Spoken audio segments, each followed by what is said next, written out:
धन जब तक तुम्हारे पास में है, सत्ता जब तक तुम्हारे पास में है, वैभव जब तक तुम्हारे पास में है, तब तक तो लोग तुम्हारे हाथ जोड़ेंगे, तुम्हारा सम्मान करेंगे, आदर करेंगे, सत्कार करेंगे। पर जब सत्ता चली जाएगी, वैभव चले जाएगा, धन चले जाएगा, तब कुछ साथ नहीं देगा। तब साथ देगा तो जो तुमने शिव महापुराण की कथा को सुना है, जो तुमने राम नाम कृष्ण नाम शिव नाम लिया है, वो तुम्हारे साथ रहेगा अंतिम बिंदु तक रहने वाला।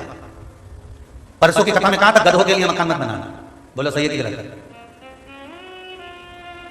गाय बांधने के लिए मकान बनता है, चिड़िया को रखने के लिए मकान बनता है, तोते को रखने के लिए मकान बनता है, घोड़े को बांधने के लिए अस्पताल बनता है, शेर को रखने के लिए भी मकान बनता है, सब जानवरों को सबको रखने के लिए मकान बनता है, पर गधे के लिए कभी मकान नहीं बनता। इसलिए अगर पुत्र तुम्हारा समझदार है, संस्कारित है, माता पिता का आदर करने वाला है, सबको लेकर चलने वाला है, उसमें नम्रता भरी हुई है, चाहे कितना भी अच्छे कॉलेज में पढ़ लिया, चाहे कितना भी अव्वल आ गया, चाहे वो कुछ भी बन जाए, डॉक्टर बने, कलेक्टर बने, चाहे इंजीनियर बने, जिस ओहदे पर जा सकता है, अच्छे से अच्छे ओहदे पर जाए। तुमने खूब अच्छे कॉलेज में पढ़ाया, विदेश भी भेजा, सब कुछ संस्कार दिया, पर सारा ज्ञान तो तुमने दे दिया, पर अगर उसमें नम्रता नहीं है, झुकना नहीं आता, आप माता पिता के चरणों को प्रणाम करना नहीं आता, माता पिता की बात को अगर वो काट रहा है, तो फिर समझ लेना, अगर वो माँ बाप का सम्मान नहीं करे, घर के बुजुर्गों का सम्मान नहीं करे, बड़ों का आदर नहीं करे, संस्कार की ओर आगे नहीं बढ़े, तो समझ लेना फिर वो पुत्र नहीं है,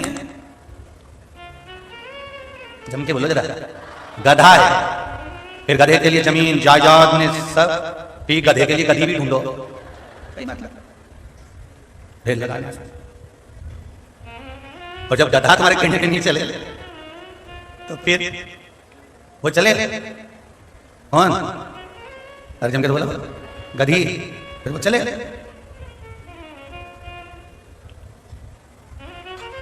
बहुत कठिन, बहुत कठिन।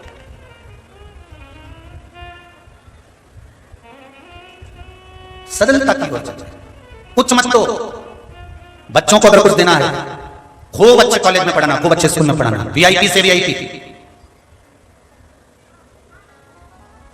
छोरा खूब ठेठ की अंग्रेजी बोले, मुंडा से उसकी हिंदी निकलेगी। पर कितनी भी अंग्रेजी बोल लो तो पीछे कुत्ता पड़े हैं, तो कुत्ता थोड़ी ना अंग्रेजी जाने, excuse me please please please. कुत्ता को भगाने के लिए प्लीज काम नहीं आया, कि समझ आ जाता है excuse me please, excuse me please please please. किस काम?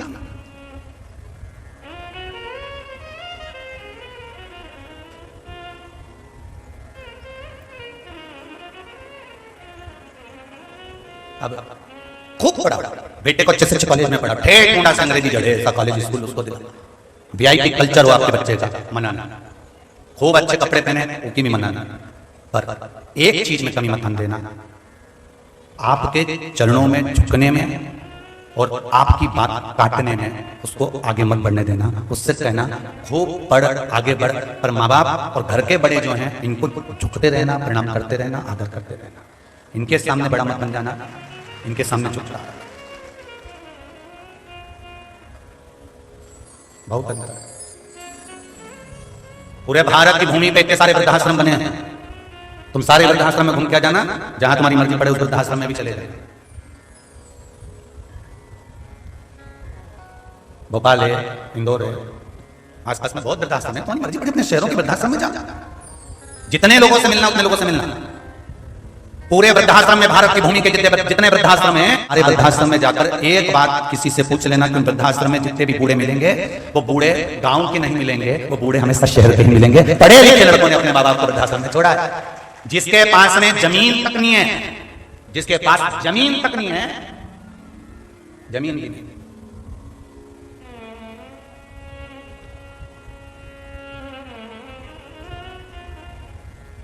जमीन भी नहीं उसके पास, तो भी उससे कह दो अपने माँ बाप से दूर हो जा, अपने माँ बाप को छोड़ दे, खाने के लिए कुछ भी तो नहीं, अन्नी हमारा भाई ने बाबूजी के तो दूंगा, क्या कुछ भी हो जाए।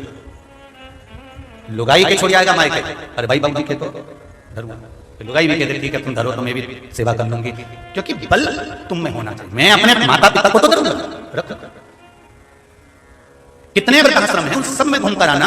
वृद्धाश्रम में एक भी अनपढ़ व्यक्ति के माँ बाप, एक भी गांव के रहने वाले व्यक्ति के माँ बाप नहीं मिलेंगे। मिलेंगे तो सब वीआईपी कल्चर के माँ बाप मिलेंगे, क्योंकि इन्होंने पढ़ाया तो खूब, अच्छा स्कूल भी दिया, कॉलेज भी दिया, खूब अच्छी वीआईपी ट्रीटमेंट भी दी, विदेश तक पढ़ने के लिए भेजा, बड़े बड़े शहरों में पढ़ने के लिए भेजा, सब कुछ अपने बच्चों को दिया, हैंडसेट भी दिया, तो लैपटॉप भी दिया, तो इसको टॉप का भी बना दिया, सब कुछ दिया। पर अपने बच्चों को देते देते ये भूल गए थे कि हमें संस्कार भी देना है, क्योंकि अगर हम केवल विद्या के बल पर रहेंगे तो विद्या के बल पर रहेंगे तो बेटा डॉक्टर डॉक्टर बन जाएगा, इंजीनियर बन जाएगा, कलेक्टर बन जाएगा, मंत्री संतरी कलंतरी साहब आपका बन जाएगा। पर संस्कारवान बच्चे को कभी भी अगर बनाना है तो कॉलेज और स्कूल वाले हमारे बच्चे को संस्कारवान नहीं बनाएंगे, बच्चों को संस्कारवान बनाएंगे। तो ये शिव महापुराण की कथा, ये राम कथा, ये भागवत ही बनेगी, उसके सिवाय कोई नहीं बना सकते। इसलिए आज भी कुछ भी नहीं गया, अपने घर के छोटे छोटे बच्चों को एक लोटा जल पकड़ाओ, सवेरे स्कूल जाने से पहले महादेव के मंदिर पहुंचा, सारी समस्या का हल।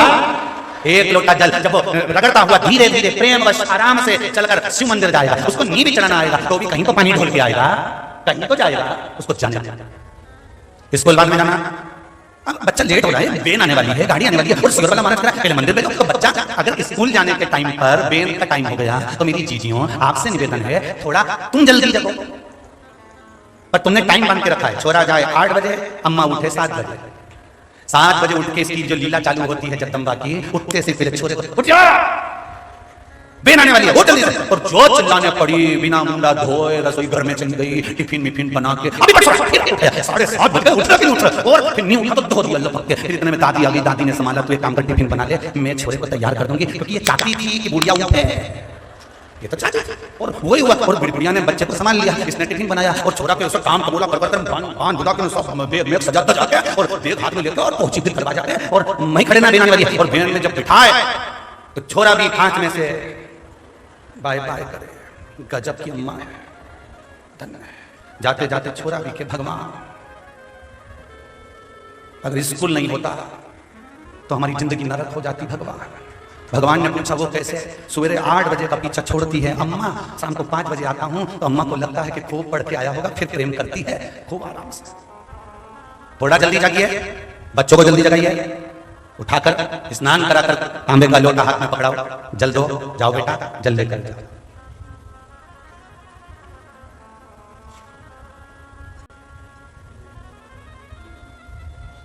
अभी वो कह रहा था कि गुरुजी अगर मान लो पति लोटा लेके नहीं जाए और पत्नी अगर लोटा लेने चले जाए मंदिर में और वो जल चढ़ाए तो पति और पत्नी दोनों एक ही लोटा से पानी चढ़ा सके।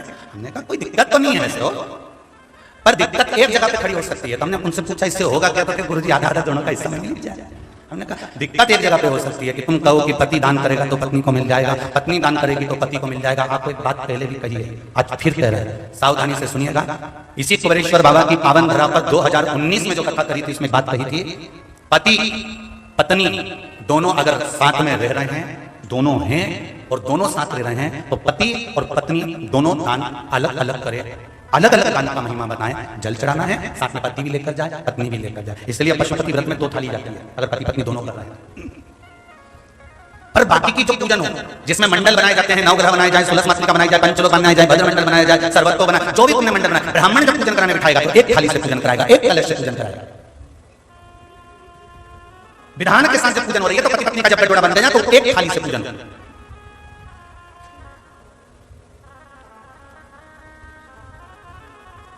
पति दान करेगा पति को मिलेगा, पत्नी करेगी पत्नी को मिलेगा। पर जब पति या पत्नी दोनों में से कोई एक चला जाता है, पत्नी चली गई, फिर पति ने अगर 5 रुपए भी कहीं गौ माता के चारे में लगाए हैं तो उसमें पति के हिस्से में से 2.5 रुपए पत्नी के खाते में कटकर चले गए अपने आप। उसको काटा नहीं, अपने आप चले गए।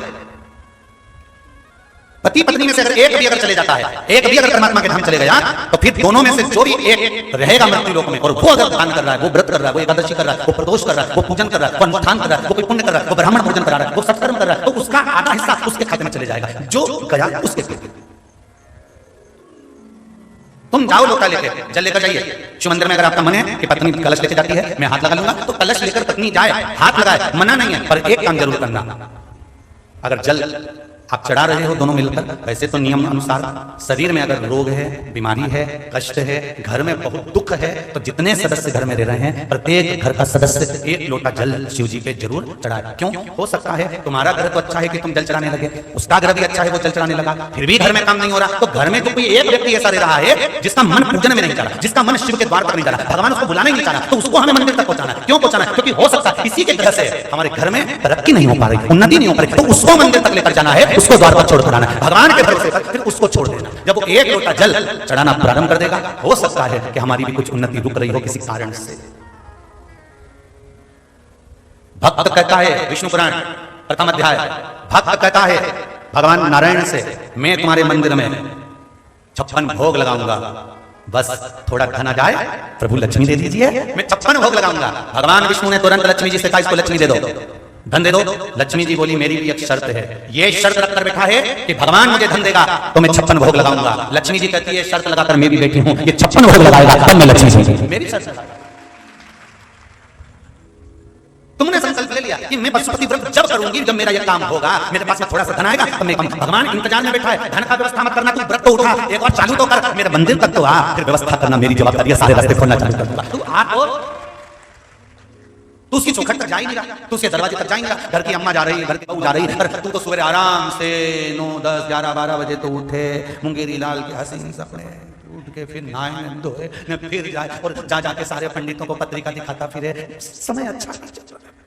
देखो पंडित जी थोड़ा सारे महाराजों को पत्रिका दिखाया जाने, भोपाल ने, इंदौर ने, कहीं ना जाने, जहां जहां मालूम पड़े वहां पहुंच गया कि केवल कोई ऐसा चमत्कार हो जाए कि कहीं का महाराज मिले और ऐसी फुर्ती घुमा के ऐसी बबूती फेंके डंडा निकल के बाहर आ जाए। तो ऐसा महाराज मिले तो हमको भी बताओ, आश्रम बनाना दादा, कुबेरेश्वर बाबा का ये धाम बनाना, ऐसा कहीं का महाराज मिले ना फुर्ती घुमा के डंडा निकाल।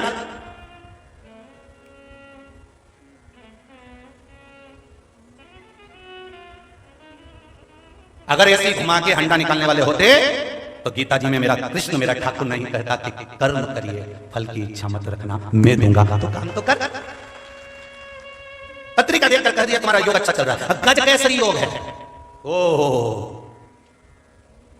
और मालूम पड़े दरवाजे पे सुअर घूम रहा है और के गज केसरी योग, ना गज है ना केसरी है, सुंगरा घूम रहा है पूरा। सारी दुनिया में दिखा दिया। 11 बजे सो के उठे, 1 बजे ऑफिस में पहुंचे, 3-4 बजे तक बैठे, 4 बजे तक बैठने के बाद भी दिन भर जब से पहुंचा ऑफिस में तब से व्हाट्सएप से फुर्सत नहीं है, मोबाइल से फुर्सत नहीं है, फुर्सत नहीं, चैटिंग से फुर्सत नहीं, शाम के घर आया और भगवान का रोना रहे, भगवान को कैसा कर दिया, भगवान मेरा काम नहीं चले, भगवान मेरा धंधा नहीं चले, भगवान में तो बर्बाद हो गया। भगवान के कुछ मत कर, कहीं मत जा, कहीं जाने की जरूरत नहीं है। इसलिए शिव महापुराण की कथा में आपको बार बार कहते हैं आप कुबेरेश्वर धाम पर भी मत आओ, टीवी के सामने बैठकर कथा सुन रहे हो, विश्वास रखकर कथा सुनना। तुम्हारे नजदीक में जो शंकर मंदिर हो उसमें 1 लोटा जल चढ़ाना चालू कर देना, विश्वास रखकर चढ़ाना और फिर कहना कि मैं कुबेरेश्वर धाम जब जाऊंगा जब मेरा यह काम हो जाएगा। काय को आओ फालतू का टाइम बर्बाद करने के लिए? कौन ने कहा तुमसे कि कुबेरेश्वर धाम पर आओ? तुम्हारा काम अभी भी तुमसे करे कि तुम यहाँ से जाते जाते बाबा से कहकर जाना कि बाबा मैंने सुना है कि तू 3 महीने में वापस बुलाता है, अगर तूने मुझे बुलाना है तो ये काम कर दीजिए, 6 जुलाई से कथा होने वाली है, उससे पहले मेरा काम कर देना, तुम्हें तो कथा में पहुंच जाऊंगे। तो बाबा नहीं तो काय करो? कौन ने कहा तुम अपना टाइम बर्बाद करो? इन नंग बैठे हैं, धूप में पड़े रहो, आधे इधर पड़े मत चढ़े ऊपर मुंडेर पे, कोई छतरी में बैठा है, कोई धूप में बैठा है, कहाँ समय बर्बाद करो? भगवान से निवेदन करो, तुम्हारे गांव में, तुम्हारे नजदीक में, तुम्हारे मोहल्ले में, तुम्हारे आसपास में जहां शिव मंदिर हो वहां पर 1 लोटा जल चढ़ाना चालू कर दो। और जब बाबा तुमको इतना दे दे कि अब मुझे किराए का भी खर्चा पूर्ण मेरे बाबा देने लगे हैं, तब ट्रेन में बैठना, आराम से सीहोर स्टेशन पे उतरना, ऑटो करना, फिर कुबेरेश्वर धाम आना। सीहोर वाला महाराज मिले नहीं मिले, बाबा कंकर शंकर मिलेगा, उससे विनती करना भीतर।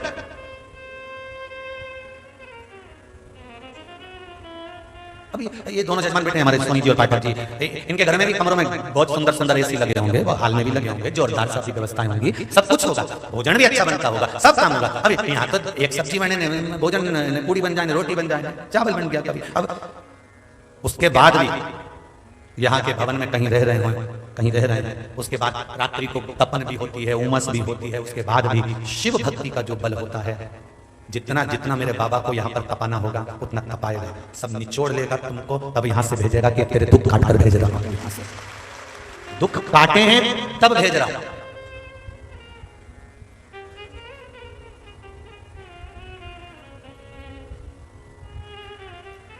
घर में दोष देख रहे हैं, पत्रिका में दोष देख रहे हैं, परिवार में दोष देख रहे हैं, संसार में दोष देख रहे हैं। शिव महापुराण की कथा कहती है अपने भीतर का दोष देखिए कि हम क्या कर रहे हैं। सुबह जल्दी उठिए, घर के बच्चों को ये जागरूक बनाइए कि बेटा तू उठाए ना, 8 बजे उठाना कोई बात नहीं, उठाना 9 बजे उठाना कोई बात नहीं, ले जरा मंदिर तक चले जा, बाजू में ही मंदिर है, ऐसा कोई गाँव नहीं जिसके पास में मंदिर नहीं हो, बेटा चले जा, ले जा, चढ़ा के जा। मंत्र नहीं बोलूंगा, मत बोल, तू जा तो उसके दरबार।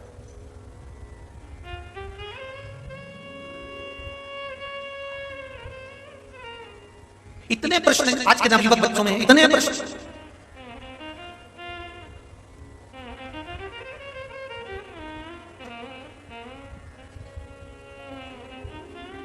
वो अंबानी परिवार खूब धनपति ने करोड़पति, वो बिरला परिवार, अरे बोलो तो खूब अरबों खरबों में धन वैभव, बिरला जी की यहाँ कमी, अंबानी की यहाँ कमी।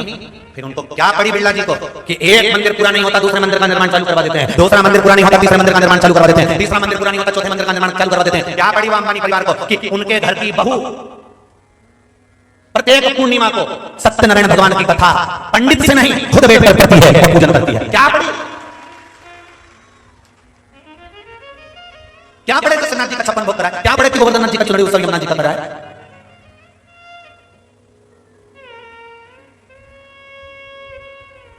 कर्म करो, उस पर विश्वास रखकर करो, फिर फल देखिए बढ़ना अपने आप चालू होगा। तुम जड़ में पानी देते हो, वृक्ष की आम के पेड़ में पत्ते पर पानी नहीं दिया जाता। आज के जो छोरा छोरी हैं वो पत्ते पर पानी दे रहे हैं, वो क्या हम अच्छे कॉलेज में पढ़ेंगे हमारा भाग्य हम चमका लेंगे। चमका तो लोगे पर बाद में रोगे, थोड़े दिन की चमक दिखती है, स्टेज पे दुल्हन अलग दिखती है और जब ओरिजिनल में देखो तो कालरात्रि और चामुंडा नजर आती है। बात अलग अलग अंतर है। हम तो शादी में बहुत कम जाते हैं क्योंकि हम जाते हैं तो फिर लोग पूछते हैं साहब बहू कैसी है, अब क्या बोलेंगे। और बरमाला पहनाते समय समझ में आ जाती है कि कौन सी देवी है। बस बरमाला के समय पर उतनी देर में उनकी आंख से पता चल जाए कुसमांडा आई है, तुरंत उतनी देर में। और ये बूढ़ी बूढ़ी माताएं बैठी हैं, इनसे पूछो, केवल सियोर वाला महाराज चेहरा देख के नहीं पहचाने। ये बूढ़ी बूढ़ी जितनी बुजुर्ग माता बैठी हैं इन्होंने ऐसे बार बंद धोला कर लिया। आदमी के मनुष्य के तो 1 मिनट में पहचान जाए, तुरंत घर आके कहते छोरी बच्ची है बहू की माँ। गाड़ी में छोरी देख के बैठी है और इन बूढ़ी बूढ़ी माताओं से पूछे, छोरी चिट्ठी खोल देती है, भाई भी अच्छा जोरदार था पर वो छोटा वाला भैया नहीं, वो थोड़ा मुझे गड़बड़ लगे। और उसे लगी है तुम्हारे तो लगे दोनों एक जैसी दिखे। मतलब चतुरता देखिए, कितनी पहचान, कितनी पहचान। अब तुम किसी व्यक्ति से इतनी देर में मिले और पहचान गए कि ये व्यक्ति ऐसा है। तुम रोज रोज शंकर जी के मंदिर जाओगे, रोज रोज देवादिदेव महादेव के मंदिर जाओगे, रोज रोज परमात्मा के मंदिर जाओगे, तो भगवान भी तो पहचानेगा कि अपना स्वभाव कैसा है, हम किसमें के हैं, हम कहीं अहंकार तो नहीं, काम तो नहीं, लोभ तो नहीं, वासना तो नहीं, तृष्णा तो नहीं।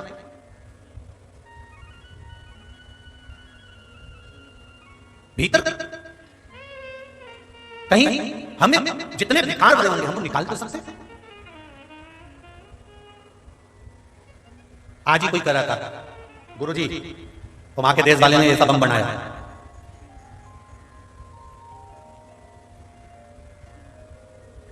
वहां के देश वाले ने ऐसा बम बनाया, ये की फेंक दे सब गए। अपने देश में तो हमने कहा भारत माता की रक्षा करने की जवाबदारी देवादिदेव महादेव की। वो बम बनाते हैं, हम बम बनाते हैं। 4 भारत माता के 4 फुट पर 4 जगह पर बम बैठे हैं, तुम अंदाजा लगा। 4 जगह तुम जहां जाओ, पूर्व में जाएंगे तो भुवनेश्वर महादेव, पश्चिम में जाएंगे तो नागेश्वर महादेव, उत्तर में जाएंगे तो केदारेश्वर महादेव, दक्षिण में जाएंगे तो रामेश्वर महादेव। जब 4 फुट पर 4 जगह पर बम बम महादेव बैठा है तो बम क्या काम का, बम की कीमत क्या है? भारत माता की रक्षा के लिए मृत्यु लोक का देव है, देव अधिदेव महादेव, वो बम तैयार करें। हम हमारे मुख से केवल अगर बम बम भोले ही बोलते रहे तो ना जाने कितने बम अपने आप निष्क्रिय हो जाते हैं। निष्क्रिय, ना जाने कितने बम निष्क्रिय। राजस्थान में, यहाँ सुमानी जी तुम तो राजस्थान घूमते रहते हो, राजस्थान में रुनीचा के पास में एक स्थान ऐसा है जहां पर बम फेंका गया था और माता जी के मंदिर के पास आके गिर गया था। बम इतना भयंकर था कि पूरा को उड़ा सकता था, पर वो बम जब माता रानी के पास में गिरा, उसके पास में छोटा सा शंकर जी का शिवालय था, उस शिवालय के पास में जाकर वो बम टकराकर वहीं पड़ा दिया। आज भी पड़ा, तुम राजस्थान घूम के आओ तो बम को छुआ,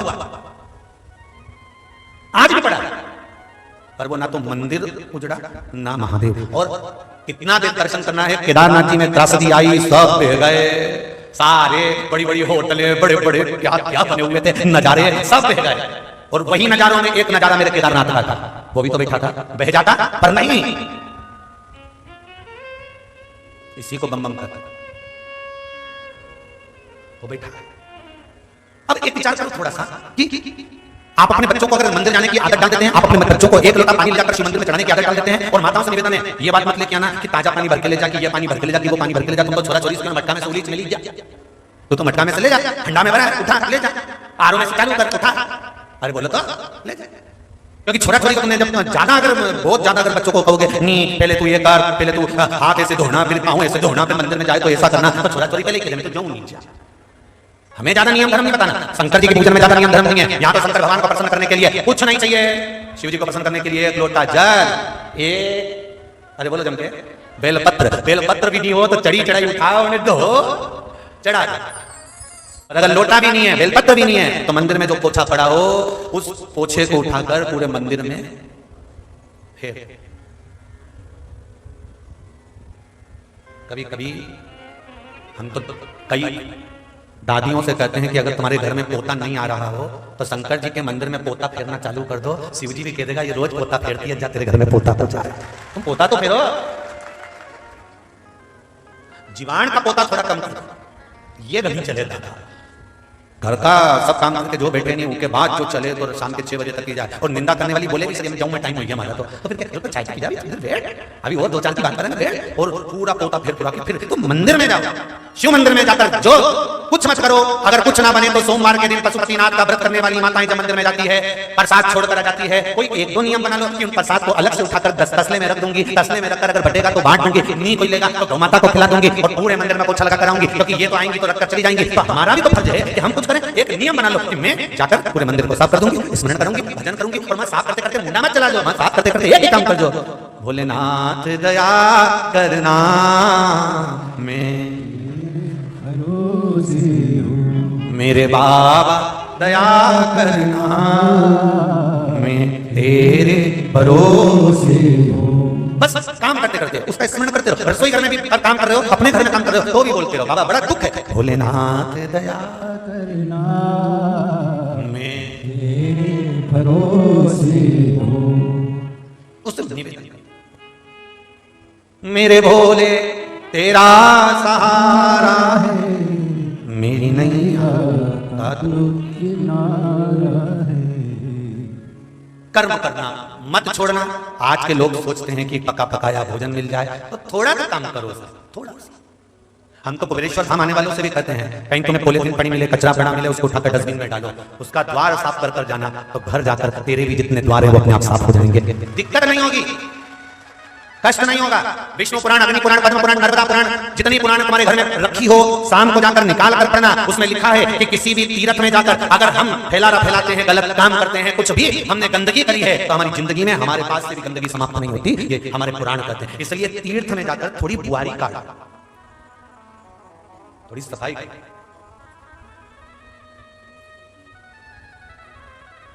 प्रयास करो। कोई संत तुम्हारे दरवाजे से जा रहे हैं, कोई साधु तुम्हारे दरवाजे से जा रहे हैं, कोई गुरुजन तुम्हारे दरवाजे से जा रहा है, भागवत तुम्हारे दरवाजे से जा रही हो, रामायण तुम्हारे दरवाजे से जा रही हो, शिव पुराण तुम्हारे दरवाजे से जा रही हो, तो दरवाजे के बाहर निकलो, पहले झाड़ू लगाओ, हल्का सा पानी छोड़ दो और भगवान से विनती करना, ऐसी कृपा करना कि ये जल मैंने जो जमीन पर डाला है इसमें गुरु के चरण की रज चिपक जाए और मेरे घर का कोई व्यक्ति जब मेरे घर में प्रवेश करे तो वो रज चिपक कर मेरे घर में आ जाए, तो मेरा कल्याण हो जाएगा। क्यों गुरु के चरण धोते हैं? क्योंकि कारण क्या है गुरु के चरण धोने का?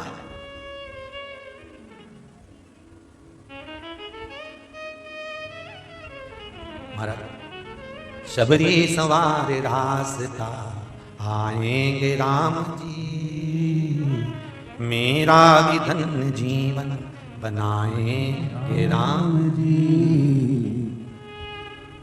शबरी सवार रास्ता आएंगे राम जी, शबरी सवार रास्ता आएंगे राम जी, मेरा भी धन्य जीवन बनाएंगे राम जी, मेरा भी धन्य जीवन बनाएंगे राम जी। रोज जल जाती है, छींटती है, रोज आती है, बुआरी काटती है, रोज आएगी, झाड़ू लगाएगी, प्रतिदिन। गुरुजी ने पूछा, हम रोज निकलते हैं, प्रतिदिन हम स्नान के लिए जाते हैं, कोई रास्ता साफ करके रखता है, ये कौन है? तो किसी ने कहा दिखता नहीं है कौन है। अपन सवेरे 4 बजे ब्रह्म मुहूर्त में नहाने जाते हैं, वो ना जाने पूरी रात से रास्ता बुआरती है। कौन है? कौन पता करो? सारे ऋषि, सारे मुनि, आज छुप गए, रात्रि के समय आकर छुपे और छुपने के बाद देखा कि रास्ता रोज कौन साफ करता था। 30 साल हो गए थे साफ करते करते, कौन साफ कर रहा है पता नहीं था। कब देखा मालूम पड़ा एक माँ शबरी निकल कर आई, सुंदर सा उसका अंग पर वस्त्र पड़ा हुआ था। बुआरी पत्तों को तोड़ा, बुआरी लगाई, जल भरकर पंपा सरोवर से लाई, छीटा जल को पाट निहारने लगी। भगवान तब गुरु बाहर निकल कर आ गए और कह दिया, बाबा ने सुनो, मातंग बाबा कहे, शबरी अम्बा कौन हो? मैं भिलनी की छोरी हूँ, बेटी हूँ। बस आप यहाँ से निकलते थे इसलिए रास्ता बुआर देती थी, तूने मेरा रास्ता साफ करा है, हम ऋषियों का रास्ता साफ करा है, संतों का रास्ता साफ करा है। चिंता मत कर, तूने संत का रास्ता साफ करा है, तेरी जिंदगी का रास्ता साफ होकर आज तुझे संत का दर्शन हुआ है, तो एक दिन भगवंत का दर्शन हो जाएगा, तुझे प्राप्त। क्यों चिंता कर? बड़ी मुश्किल से मिलते हैं गुरुचरण, बड़ी मुश्किल से मिलते हैं शिव चरण प्राप्त। बागों से चुन चुन के कलियां ला रही, बागों से चुन चुन के कलियां ला रही, राहों से निकले राम तो। महाराज इन्हीं रस्तों से मेरे भगवान निकलेंगे। तब मुझे गुरु ने कहा है, कितना विश्वास होगा शबरी अम्बा को कि गुरु ने कहा था कि आज तूने रास्ता साफ करा है तो एक ना एक दिन तेरे घर राम, जम के तो बोलो, आएंगे। गुरु के वचन पर शबरी ने अपने बाल सफेद कर लिए, रोज झाड़ू लगा लगा के राम आएंगे, राम आएंगे, राम आएंगे। गुरु के वचन पर विश्वास करा तो राम को भी शबरी के दरवाजे जाना पड़ा, केवल विश्वास को निभाने।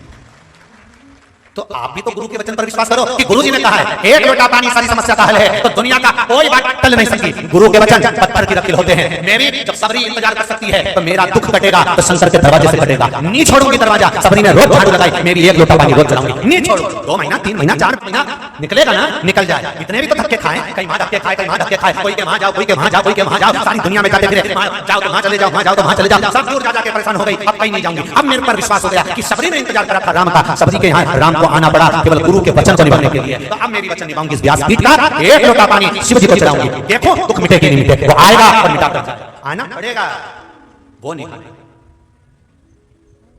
पर विश्वास पे टिका नहीं जाता। विश्वास में टिकना नहीं है। फिर कोई कह दे नहीं हमारे पास में कितने जोरदार जगह है, वहां पर जाके तुम बस एक बार बोली दूंगी तो सब काम हो जाए। अच्छा चलो, फिर लोटा पटक दिया घर में और मां लोट लगाने चली गई। माँ लोट लगा के आई, फिर समझा चलेगा, बहुत सारे पैसे खुद गए, चूना लग गया, अब क्या करे। अब फिर किसी ने कहा हमने पशुपति व्रत करा था, हमने लोटा भर जल चढ़ाया था, हमारा ये काम हो गया। मैंने तो 15 दिन चढ़ाया था। फिर कोई ने बताया हमारा पागल है, 10 जगह कुआं खोदने से अच्छा है एक जगह खोदे जा, खोदे जा, खोदे जा, पानी जरूर निकलेगा, ये निश्चित है। वही खोदे जगह पर क्यों जगह भटक रहा है। महाराज दिल से उसको याद कर मिले, और दिल से जब मिलता है तब आनंद की अनुभूति होती है।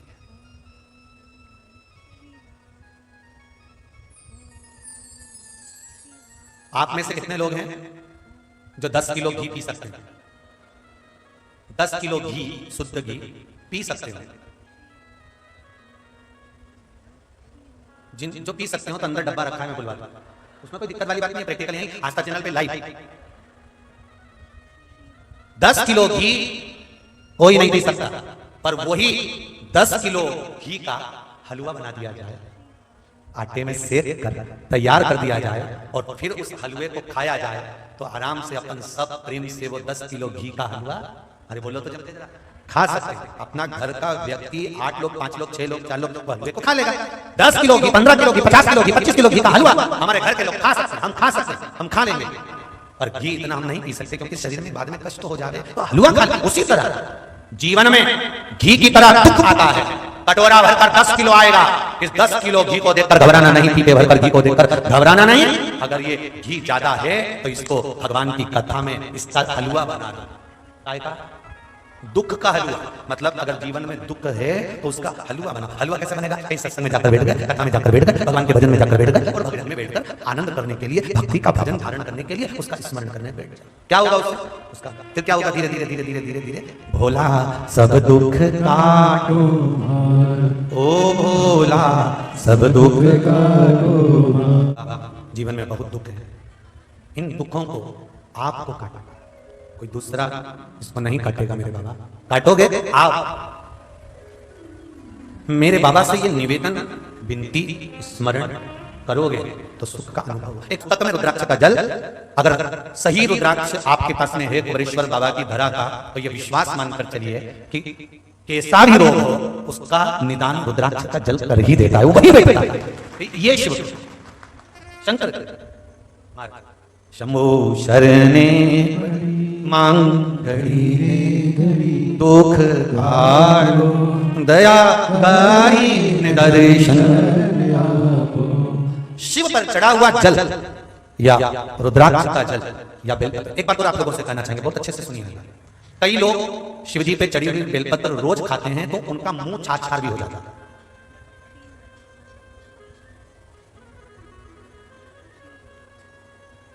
निवेदन है, जरूरी ये नहीं है कि तुम इसको दांत से चबा चबा कर खाओ, पत्ती को निकाल कर मल कर गोली बनाकर पानी से भी तो निकल सकते हो। कोई जरूरी है कि चबा कर खाओगे तो मुंह में छार छार हो जाए? रोज नहीं खा सकते, मुंह छार हो रहा है, हफ्ते में एक बार शिव जी के चढ़ी हुई बेलपत्र लाकर अपने मन में भगवान की भक्ति का स्मरण कर कर, शुगर है, बीपी है, ब्लड प्रेशर ऊंचा नीचा हो रहा है, दवाइयां बंद नहीं हो रही, शुगर में इंसुलिन लेना पड़ रहा है, तो मेरा तो निवेदन रहेगा जितने लोग इंजेक्शन ले रहे हैं, इंसुलिन ले रहे हैं, उनसे कहूंगा कि बेलपत्री शिव जी पे चढ़ी हुई आप प्रतिदिन सेवन तो करना चालू करो, फिर जांच कराओ, आपका इंजेक्शन लेना बंद हो जाएगा निश्चित। पर विश्वास शंकर पर होना चाहिए, शिवर वाले महाराज पर नहीं। जिस शिव मंदिर की बेलपत्र लेकर आओगे वहां कहकर लाना पड़ेगा, बाबा इसको औषधि कर दीजिए कुंदकेश्वर महादेव। कौन से महादेव? कुंदकेश्वर, हे अवधूतेश्वर महादेव, इसको औषधि कर दीजिए। उठाओ, शिव जी के सामने हथेली पर रखकर उसको दिखाओ, इसको अमृत सब अमृत होई जाए रसिया और रुचि रुचि भोग लगाए रसिया। शबरी के बेर सुदामा के तंदुल, शबरी के बेर सुदामा के तंदुल, भाव सहित तुम पाओ रसिया सब अमृत हुई रसिया, रुचि रुचि भोग लगाए रसिया। भगवान को दिखाकर तब बेलपत्र लेकर आओ, तब पाइए। थोड़ी बहुत बीमारी तो आप शिव जी के मंदिर जाना चालू करोगे ना, लोटा भर जल चढ़ाओगे, जल लेकर आचमन कर लोगे, थोड़ा सा जल लाओगे, घर में छीटोगे, अपने ऊपर डालोगे, दरवाजे पर छीटोगे, अंदर वाल पर छीटोगे, अपने आप रोग घर से भी दूर होगा, आपसे भी दूर होगा। शिव का चढ़ा हुआ जल एक आनंद की अनुभूति कराएगा।